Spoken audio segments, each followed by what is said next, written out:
Neuromancer by William Gibson. This novel, I think, should be so much more popular and famous than it is.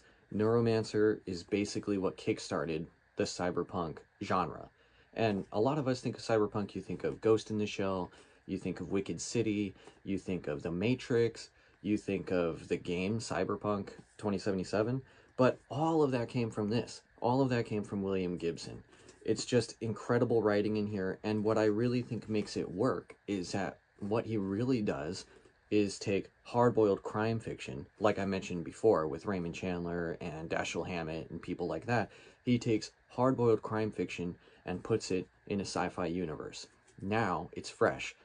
So he takes two existing genres and mashes them together. It's just absolutely incredible. Just some of the best work that I've ever read. And it has one of the best opening lines I've ever read in my life. The sky above the port was the color of television tuned to a dead channel. Fantastic.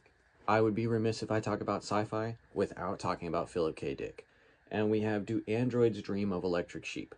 Obviously, this is the basis for Blade Runner and Blade Runner 2049 later on. Blade Runner 2049 actually takes, I would argue, even more from the novel than the original Blade Runner does. But this novel is, again, another example of kind of being written in the hard-boiled fiction kind of vein, if you will, but set in a near future, kind of dystopian, very dark.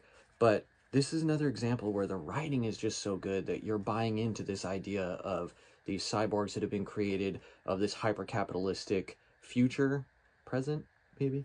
Both of these actually talk about hyper-capitalism. They talk about kind of a dystopian future full of advertising. Sounds a little familiar. And then Philip K. Dick also